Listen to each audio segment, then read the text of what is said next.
श्री शिवाय नमस्तुभ्यम। देखिए, आज का ये वीडियो हम सभी के लिए बहुत ही खास होने वाला है क्योंकि कल सोमवार की विशेष तिथि पड़ रही है।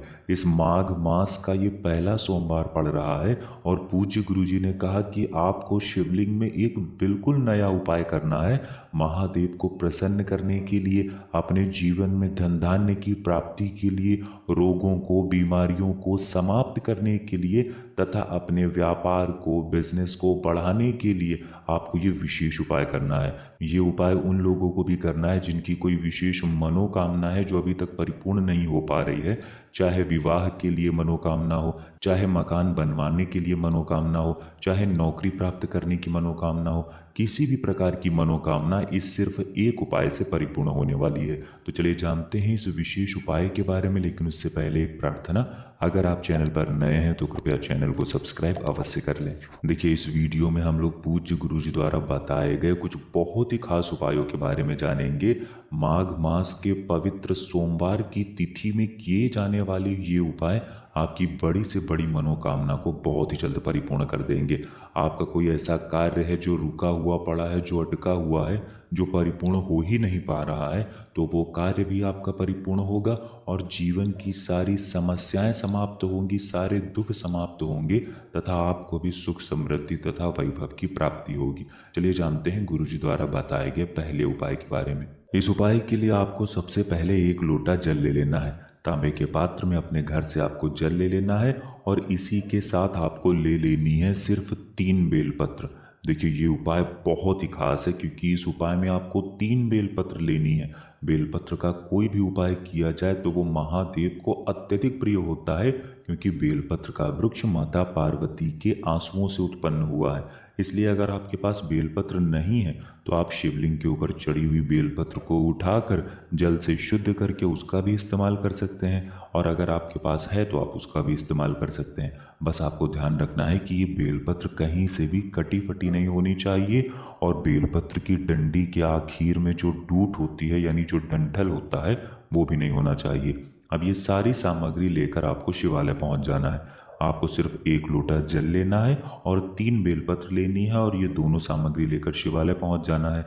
इस उपाय को आप सुबह करना चाहें तो सुबह कर लें और शाम को करना चाहें तो शाम को कर लें।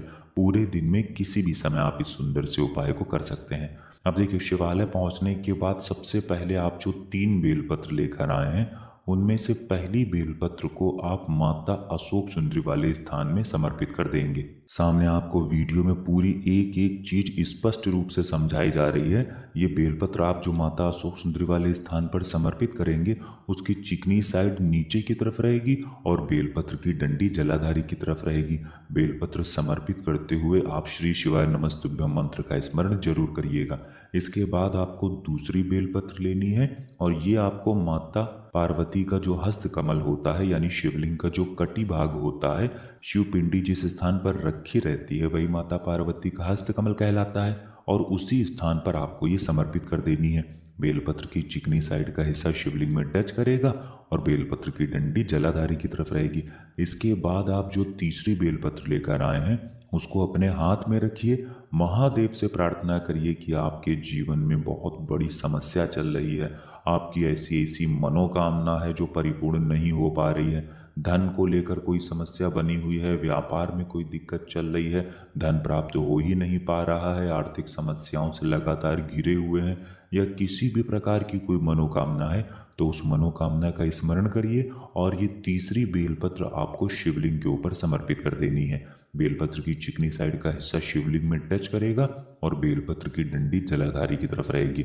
सामने जैसे आपको तीनों बेलपत्र दिखाई जा रहे हैं, ठीक ऐसे ही आपको ये तीनों बेलपत्र समर्पित कर देनी है और समर्पित करते हुए श्री शिवाय नमस्तुभ्यम मंत्र का स्मरण जरूर करना है। इसके बाद आप जो एक लोटा जल लेकर गए हैं उसको सबसे पहले आप पहली वाली बेलपत्र में थोड़ा सा समर्पित कर दीजिए और श्री शिवाय नमस्तुभ्यम मंत्र का स्मरण कर लीजिए। जो आपने माता अशोक सुंदरी वाले स्थान में बेलपत्र समर्पित किया उसमें थोड़ा जल समर्पित कर दीजिए।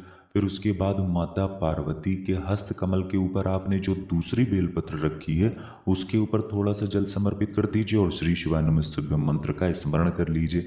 इसके बाद जो तीसरी बेलपत्र है उस बेलपत्र के ऊपर आप ये बचा हुआ पूरा जल धीरे धीरे समर्पित करते जाइए और लगातार श्री शिवाय नमस्तुभ्यम मंत्र का स्मरण करते जाइए।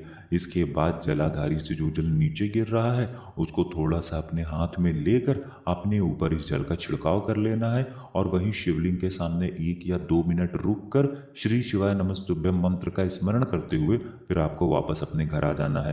पूज्य गुरु जी कहते हैं कि जो भी व्यक्ति किसी भी सोमवार के दिन, देखिए आप इस उपाय को किसी भी सोमवार को कर सकते हैं या फिर मासिक शिवरात्रि को कर सकते हैं या फिर प्रदोष व्रत में कर सकते हैं या फिर सोमवार की अष्टमी में कर सकते हैं। अगर इनमें से किसी भी एक दिन आप इस उपाय को करके अपनी प्रार्थना महादेव से बोल देते हैं तो महादेव आपकी प्रार्थना को बहुत ही जल्द परिपूर्ण कर देते हैं। अब जानते हैं गुरु जी द्वारा बताए गए दूसरे खास उपाय के बारे में जो आपके जीवन में धन की प्राप्ति करवाने के लिए है। इस उपाय के लिए आपको एक दीपक ले लेना है। आप चाहें तो मिट्टी के दीपक का भी इस्तेमाल कर सकते हैं या फिर आप अपने घर पर शुद्ध आटा मारकर उसका दीपक बनाना चाहते हैं तो उस दीपक का भी आप इस्तेमाल कर सकते हैं। इस दीपक में आपको लंबी रुई की बाती का प्रयोग करना है, लेकिन बाती आपको आर पार लगानी है, यानी एक लंबी रुई की बाती हो या फिर 2 बाती हो और दोनों आर पार हो जाए, यानी 2 मुखी दीपक हो जाए।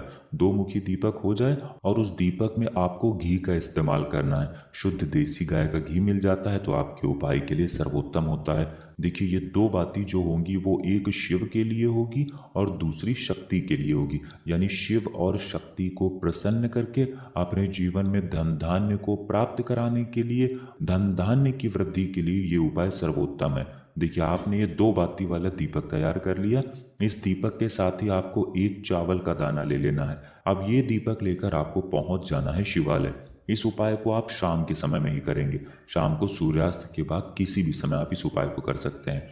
देखिए शिवलिंग के सामने पहुंचकर आपको ये दीपक शिवलिंग के दाहिनी साइड में, यानी शिवलिंग की जो जलाधारी होती है उसके दाहिनी साइड आपको ये दीपक रख देना है। शिवलिंग का जो सीधा हिस्सा होता है, जो दाहिनी साइड वाला हिस्सा होता है, यानी जो राइट हैंड वाला हिस्सा होता है, उस तरफ आपको ये दीपक रख देना है और महादेव तथा माता पार्वती से प्रार्थना कर लेनी है कि मेरे जीवन में धन की जो समस्या चल रही है उसको समाप्त करने की कृपा करें। और फिर ये दीपक आपको प्रज्वलित करना है। फिर उसके बाद आप जो एक चावल का दाना लेकर आए हैं उसको कम से कम 11 बार श्री शिवाय नमस्तुभ्यम मंत्र का स्मरण करते हुए ये एक चावल का दाना आपको इस दीपक में डाल देना है। फिर उसके बाद वहीं शिवालय में शिवलिंग के सामने थोड़ी देर बैठकर श्री शिवाय नमस्तुभ्यम मंत्र का स्मरण करते हुए आपको वापस अपने घर आ जाना है। पूज्य गुरु जी कहते हैं कि चावल का दाना हमारे जीवन की आर्थिक समस्याओं को समाप्त करने के लिए होता है तथा माता लक्ष्मी की अनन्य कृपा प्राप्त कराने के लिए होता है। इसलिए आप ये एक चावल के दाने वाला दीपक शिवलिंग के दाहिनी साइड जरूर प्रज्वलित करिएगा। अब जानते हैं पूज्य गुरु जी द्वारा बताए गए तीसरे सबसे आखिरी उपाय के बारे में। ये उपाय आपकी परेशानियों को समाप्त करने के लिए है। इस उपाय के लिए भी आपको एक दीपक ले लेना है। दीपक आप चाहें तो मिट्टी का ले लें या फिर अपने घर पर शुद्ध आटा मारकर उसका भी दीपक तैयार कर सकते हैं। इस दीपक में आपको गोल रुई की बत्ती का प्रयोग करना है और साथ ही साथ शुद्ध देसी घी का प्रयोग करना है। देखिए ये उपाय आपके जीवन में जो संकट चल रहे हैं, जो परेशानियां चल रही हैं, जिनकी वजह से आपको लगता है कि मेरा एक कार्य बनता नहीं है और दूसरा कार्य पहले बिगड़ जाता है, घर में लगातार कोई ना कोई समस्या बनी हुई है, चारों तरफ से दुखों का पहाड़ जिनके जीवन में आ गया है, उनको ये उपाय कर लेना है। देखिए ये गोल बाती का एक दीपक आपको ले लेना है और इसी के साथ आपको थोड़े से काले तिल के दाने ले लेने हैं। अब ये 2 सामग्री लेकर आपको शिवालय पहुंच जाना है। ये उपाय भी आप शाम को ही करिएगा। शिवालय पहुंचने के बाद इस दीपक को आप शिवलिंग के आसपास कहीं पर भी रख सकते हैं। शिवलिंग के आसपास कहीं पर भी रख के इस दीपक को प्रज्वलित कर दीजिए और महादेव से प्रार्थना कर लीजिए कि मेरे जीवन में जो भी संकट चल रहे हैं, जो भी समस्याएं चल रही हैं, जो भी विपत्तियां चल रही हैं, जिनकी वजह से मेरा एक कार्य सफल नहीं हो पाता है और दूसरी परेशानी पहले आ जाती है, घर में लगातार दुर्भाग्य बना हुआ है, एक दूसरे में बहुत ज़्यादा कलह मची रहती है, तो गुरु जी ने कहा कि अपनी समस्या को दूर करने की महादेव से प्रार्थना करिए और फिर ये काले तिल के दाने आपको इसी दीपक में डाल देना है। जो दीपक आपने प्रज्वलित करके महादेव के सामने रखा है उसी में आपको ये काले तिल के दाने डाल देने हैं और फिर उसके बाद 1 या 2 मिनट श्री शिवाय नमस्तुभ्यम मंत्र का स्मरण करते हुए आपको वापस अपने घर आ जाना है। पूज्य गुरु जी कहते हैं कि सोमवार के दिन काले तिल के दानों से किया गया ये उपाय आपके जीवन के सारे संकट बहुत ही जल्दी से समाप्त कर देगा। बस आप कोई भी उपाय करिए तो पूरे दिल से करिए, पूरे भाव से करिए, तो महादेव भी आपकी प्रार्थना को पूरे दिल से ही स्वीकार करते हैं। तो दोस्तों, ये थे पूज्य गुरु जी द्वारा बताए गए कुछ बहुत ही खास उपाय। अगर आपको जानकारी अच्छी लगी हो तो वीडियो लाइक करिएगा। मिलते हैं फिर एक नए वीडियो के साथ। श्री शिवाय नमस्तुभ्यम।